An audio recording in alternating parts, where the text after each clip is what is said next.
Comme un goutte de, il y a comme un goût de sang dans ma terre, des espoirs calcinés et des rêves incinérés. Peut-être le climat qui brûle, peut-être l'appétit dévorant des plus puissants.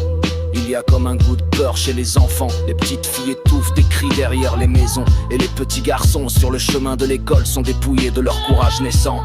Il y a comme un goût d'injustice dans l'économie. L'argent détourné se déverse de toutes parts dans les poches des uns, tandis que la sueur salée des autres s'évapore entre leurs mains vides. Il y a comme un goût de dictature au sein des démocraties, la même main invisible qui choisit chacun des candidats, et les machines qui savent les résultats des élections avant le décompte des bulletins.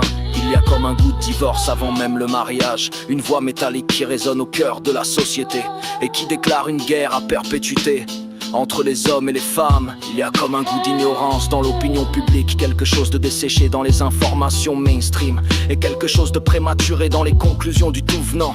Il y a comme un goût de funérailles dans les chants religieux, les hurlements de la foi qui sont des mises à mort de la raison. Et pour que la raison survive, elle doit se cacher dans les livres et dans le murmure de ceux qui essaient encore de réfléchir quand tout chante et prie.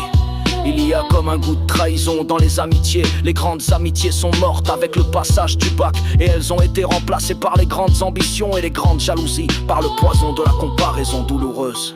Il y a comme un goût d'envie de meurtre chez les dirigeants politiques chaque fois qu'ils entendent qu'une intelligence éveillée entreprend de s'exprimer sur les choses de la nation et les choses du peuple, parce que eux, ils ont prospéré sur le sommeil et l'ignorance des masses. Il y a comme un goût de chaos dans l'ordre mondial des dirigeants de nations qui dirigent avec leur égoïsme individuel et leur égoïsme de groupe, et qui ne réfléchissent que pour chercher les moyens de mieux conserver leur pouvoir et de mieux blinder leur fortune. Il y a comme un goût d'indifférence dans le ciel des milliards de prières qui se brisent contre le mur du grand silence cosmique, et les croyants qui sont obligés de se répondre eux-mêmes en remplissant le ciel des projections de leurs propres pensées, de leurs propres chimères. Il y a comme un goût de désespoir dans mon humanité, la persistance des religions et la persistance des suicides, et toujours aucun sauveur qui descende du ciel, aucune armée d'anges qui descendent du ciel, aucune cohorte de vaisseaux de lumière qui descendent du ciel. Rien qu'un peu de pluie. Il y a comme un goût de guerre civile qui s'approche peu à peu, la grande déflagration de la lutte lancinante des classes, pas si lancinante car la classe dominante est en guerre déclarée. Ce sont les classes pauvres et les classes moyennes qui ne voient rien derrière le voile de l'alcool et du rire bête. Il y a comme un goût de larmes chez les jeunes diplômés derrière le courage nécessaire pour se frayer une place dans le monde du travail. Les larmes des sacrifices continus et des luttes sans fin. Il y a comme un goût de solitude chez les jeunes femmes, conditionnées comme des femmes fortes, mais réduites à des fragmentations psychologiques et à des raideurs psychologiques qui les rendent impropres à des relations saines.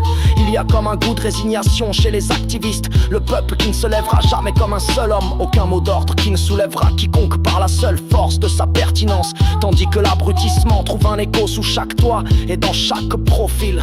Il y a comme un goût de révolte dans le rap, la seule musique qui regarde en face les problèmes les plus importants et qui refuse d'annoncer les mêmes âneries que les autres musiques destinées à faire tourner les reins et à faire sautiller les seins. Alors on trouve toujours le temps de chanter et de danser. La vie sur terre est rire et larmes, feu vivant et peur glacée, grand saut et grande chute, la volonté de se relever et de continuer d'avancer. La grande promesse vient de la vérité elle-même, l'esprit qui ressort de tout cela grandit et toujours pur. Des nuits tristesse et des journées de travail qui font fleurir de nouvelles idées et de nouvelles actions.